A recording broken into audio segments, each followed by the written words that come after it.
भारतीय लोक समाज पार्टी की राष्ट्रीय अध्यक्ष कल्पना बौद्ध ने हैदरगढ़ थाने और तहसील में दलित महिला के घर पर कब्जे को लेकर जिलाधिकारी बाराबंकी को ज्ञापन सौंपा।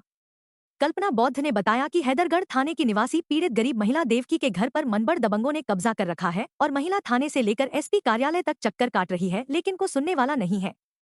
उन्होंने बताया कि जनवरी में इस मामले की सूचना मिलने पर मुख्यमंत्री पोर्टल पर रिपोर्ट दर्ज करवाई थी, लेकिन कोई कार्रवाई नहीं हुई। इसके बाद फिर जब मुख्यमंत्री कार्यालय को सूचित किया तो झूठी रिपोर्ट लगवा दी गई। एक तरफ गरीब महिला अपना घर गंवा चुकी है, दूसरी ओर दबंगों के हौसले बुलंद है, जिससे कभी भी बड़ी दुर्घटना घट सकती है। कल्पना बौद्ध ने कहा कि सीएम योगी का बुलडोजर केवल धर्म और जाति को देखकर चल रहा है, जिसको भारतीय लोक समाज पार्टी बर्दाश्त नहीं करेगी और उत्तर प्रदेश के हर दबे कुचले लोगों को इंसाफ दिलाने के लिए कोई कोर कसर नहीं छोड़ी जाएगी। भारतीय लोक समाज पार्टी के कार्यकर्ताओं ने पहले डीएम ऑफिस में धरना प्रदर्शन किया और फिर जिलाधिकारी को ज्ञापन सौंपा। धरने में राष्ट्रीय अध्यक्ष कल्पना बौद्ध के साथ बाराबंकी जिलाध्यक्ष कीर्ति प्रकाश, जिला महासचिव कुंज बिहारी, जिला उपाध्यक्ष रामकुमार आदि के साथ बड़ी संख्या में पार्टी के कार्यकर्ता शामिल हुए। मामला है कि गांव भिखरा का मामला है। हमारा वहाँ पे हमारे पुश्तैनी हमको हमारे माता पिता ने अपनी सहमति से हमको थोड़ा सा ज़मीन का टुकड़ा दिया था। हमारे जो हिस्से में आया था हम उसको बनवा के रहने लगे और वहाँ पे कम से कम 12-13 साल हो गए हमको रहते हुए।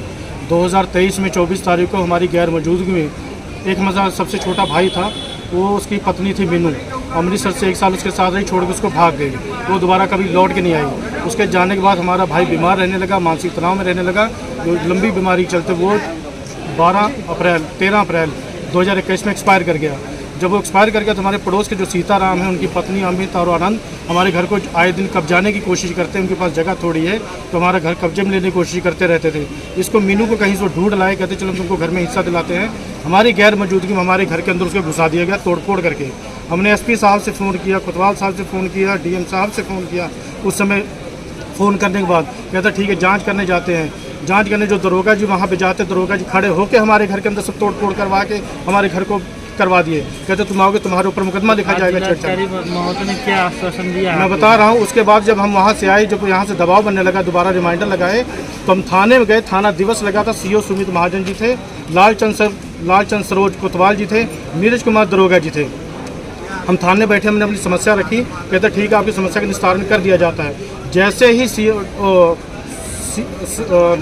साहब सुमित महाजन जी उठे, उन्होंने बहुत अच्छा आश्वासन दिया। जैसे उठ के गए तुरंत ही उनको बैठा के कहते तुम तो धर्मांतरण करवा रहे हो। अरे जो आदमी 1 साल से मुंबई में पोस्टेड हो, अपने गांव में गया ही ना हो, हमारा कुछ ऐसा हमको कोई मौके पर पकड़ा ही ना गया हो, हम कैसे धर्मांतरण करा रहे हैं? हम दलित समाज के हैं, पढ़े लिखे, ये लोगों के पेटों में दर्द हो रहा है कि ये ऐसे कैसे अच्छा खाते पीते, कैसे रहते हैं, कैसे इतनी बड़ी नौकरी करते हैं। हमको तुरंत बंद कर दिया कि हमारी वाइफ ने जब रिमाइंडर लगाया, हमारी पत्नी ने देवकी ने, उसको भी पकड़ के हमको 2 महीने जेल डाल दिया गया।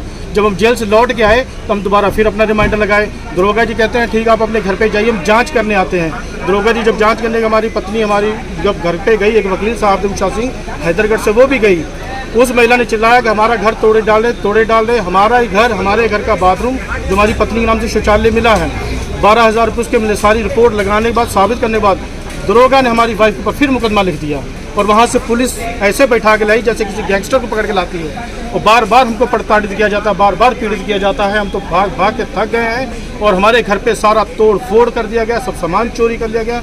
जब यहाँ पे आके हम कंप्लेंट लगाते हैं बार बार तो पुलिस बिना कोई जाँच किए, हम कहते हैं हमारे घर का ताला बंद है, ठीक है, एक दीवार तोड़ के अंदर घुस गए। पुलिस कहती वहाँ तो कुछ हुआ ही नहीं। अरे भैया अगर ताला लगा तो तुम किधर से अंदर घुसे?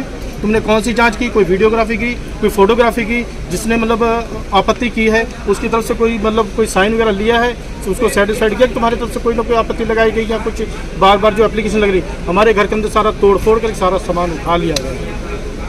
अब यहाँ पे आते हैं लेकिन आश्वासन देते हैं।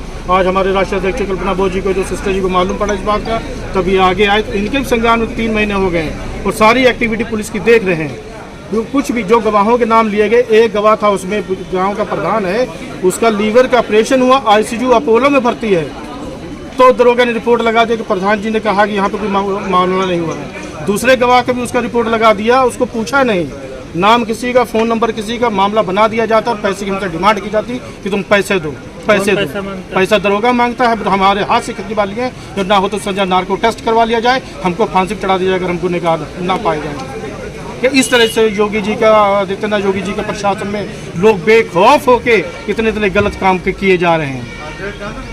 कि जब वहाँ से आदेश आया मुजरिम को पकड़ा जाए, हमसे इन्वेस्टिगेशन बार बार किया जाता है। जो आरोपी उससे आज तक कभी पूछा नहीं तो तुम कौन हो, कहाँ से आए हो, तुम्हारा क्या मतलब है, कहाँ से लाए हो। सारे जाली दस्तावेज उसके बना दिए गए। हमारे भाई की मृत्यु अमृतसर पंजाब में होती है, हमको ये बताया जाए कि जो डेथ सर्टिफिकेट और बर्थ सर्टिफिकेट क्या होता है, जहाँ पे आदमी मरे वहाँ का उसका डेथ सर्टिफिकेट, उस प्लेस का, जहाँ पे पैदा हो वहाँ का उसका बर्थ सर्टिफिकेट। लेकिन उसने, महिला ने कुछ जालसाजी प्रशासन से मिलके उसका मृत्यु प्रमाण पत्र यूपी का तैयार करवा लिया। आधार कार्ड उसका अपने पिताजी के नाम से था, वो हमारे भाई के मृत्यु के बाद उसको अपडेट करवाया गया। सारे डॉक्यूमेंट भी बनाए जा रहे हैं, सारे प्रशासन की मिली भगत से सारे कार्य हो रहे हैं।